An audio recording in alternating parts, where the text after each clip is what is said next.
The first contestant that was eliminated till tonight, y'all brought it every day. So both of y'all should be happy where y'all both made it because you both are amazing. So, without further ado, the winner of Drag Wars Season 3 is... Let's make some noise, guys. She will be crowned tonight by Manny and Deja. Oh no, Deja will be crowning the winner. The winner of Drag Wars Season 3 tonight is Allysha.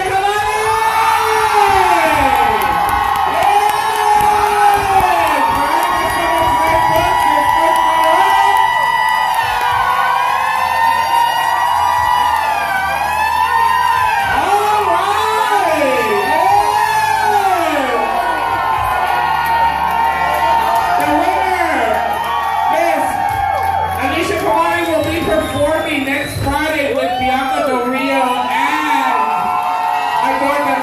as the winner of Drag Wars Season 3. Girls, both of you were sickening, y'all were amazing, and y'all should both be very proud of yourselves. Congratulations, guys. Y'all are the future of